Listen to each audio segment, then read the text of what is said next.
I came up with a tote bag for each committee that I was on. And you just pick it up and take it with you. You don't have to move things to your briefcase to look pretty.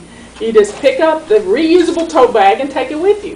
Well, we have to compartmentalize our desk and our offices the same way. When we know we've got to be working on a project, that's a basket. You're going to like me now. No, that's okay. When we have so much clutter, all we want to do is put it into pretty little boxes and cute little baskets, and then we never look in those baskets again. And then when we need to find something, we've put everything in cute little places, and then all of a sudden all that stuff throws up all over our office. And it's in worse shape than it was before we organized it. My whole thing is you can't organize clutter. You can only get rid of it. And I love baskets for fruit. I love baskets for your laundry, and I love baskets for sorting. The main thing is what goes in the basket has got to come out. You can't just stuff it in there, because we've all got those hot spots. We've got the things that we put that we're going to get back to. You know, we have how many of you have junk drawers in your kitchen? How many of you have junk drawers in your desk? You know, there's no such thing as a miscellaneous drawer. Each drawer has to have a purpose. Either it has your office supplies in it or it has your files in it. When you look at things, everything has a purpose. Everything has a place. And decide where those places are. The one thing I didn't see in this room was a social worker. Well, when social workers when they have to take care of clients, they have to drop everything to take the call. And their desks, by the end of the day, pile up. Do yours pile up at the end of the day with everything you've worked on from one thing to the next thing? And it all just gets piled right in the center. You know why? You never finish what you started. So I'm going to teach you ways to divide the hour into 15 minutes. Now, attorneys do this well. They bill in 15 minutes. What's 6? And when you learn to think about your day in 15-minute increments, it helps you to accomplish something. So when you're dealing with, when your desk is clear, you can see the progress you're making. Because you've got one thing out you're dealing with, you finish what you're doing, how many of you have timers? Definitely does. I suggest you get one that vibrates at your desk. Because it will help you to stay more productive. Because we lose track of time when we're doing something we really like.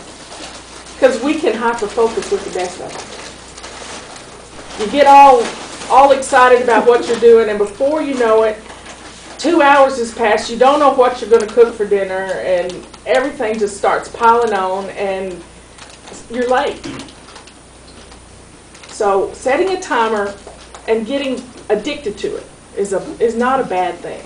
Without my timer, I wouldn't stay hydrated.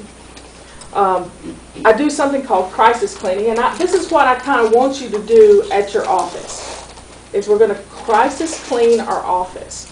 We're going to spend 15 minutes on the top of your desk. And you're going to spend 15 minutes on the credenza behind you. And you're going to spend 15 minutes on another hot spot that is in your office.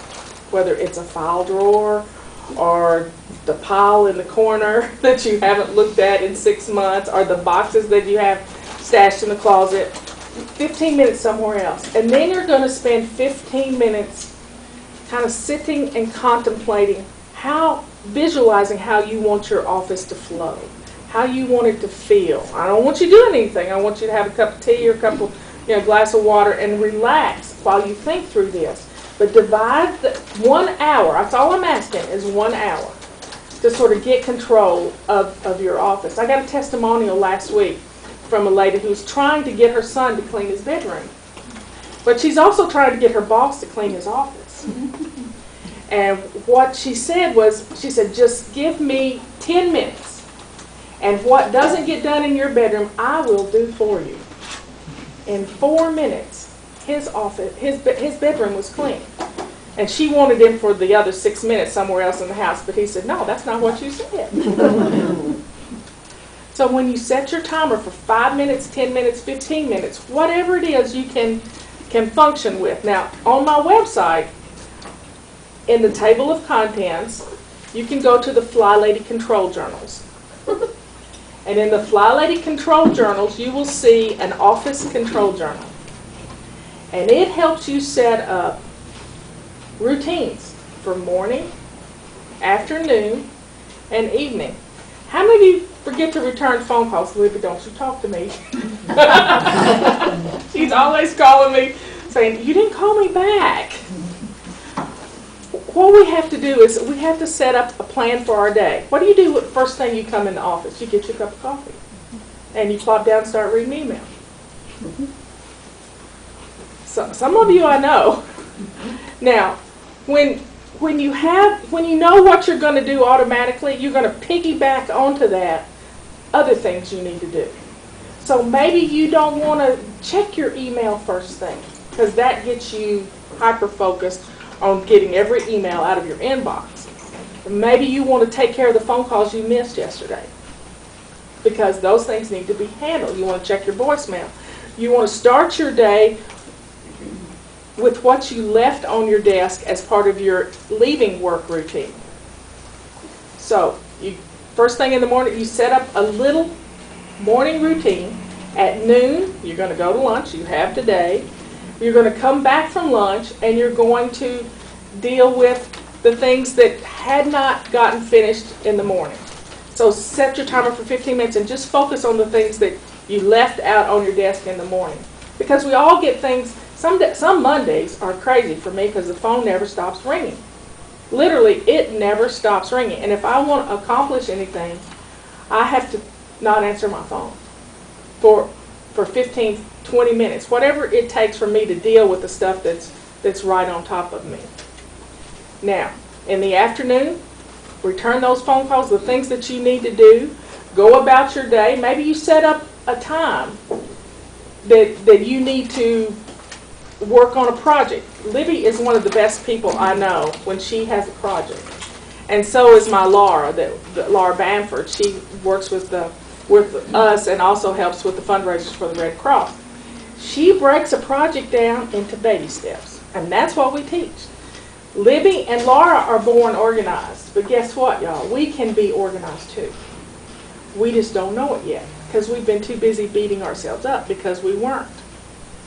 We have the ability to use our timer and our office control journal to set up a basic weekly plan for what we do. So, you know, when you have meetings, I try to plan appointments like to the dentist and to the doctor and everything on a Wednesday. That is my day for appointments. And I know if I've got a dentist appointment, it's going to be at 2 o'clock on a Wednesday. Don't know what day, but it'll be 2 o'clock on a Wednesday somewhere, because that doesn't interfere with the rest of my basic weekly plan. That's the time I set aside to do certain things. So maybe you need to meet with clients, or you need to call clients and do just communication with clients. Set aside a certain part of 1 day a week or 2 days a week or an hour every day that you're going to call 3 clients and talk to them. Set up a basic weekly plan for that, and amazing things will start happening in your business. Now, if your home is cluttered, they're connected. When your home is cluttered, your office life is going to be cluttered too. I got asked to be on an Oprah Winfrey show with a lady who would walk out of her home and look like $1 million and go to work. She's very organized at work, but at home, she had birds flying around and doggies running around, and there was poo everywhere, and it was very sad. And they wanted me to come in and fuss at her for having a messy home and clean it up for her. And I said, it's not going to help. I can't come to your house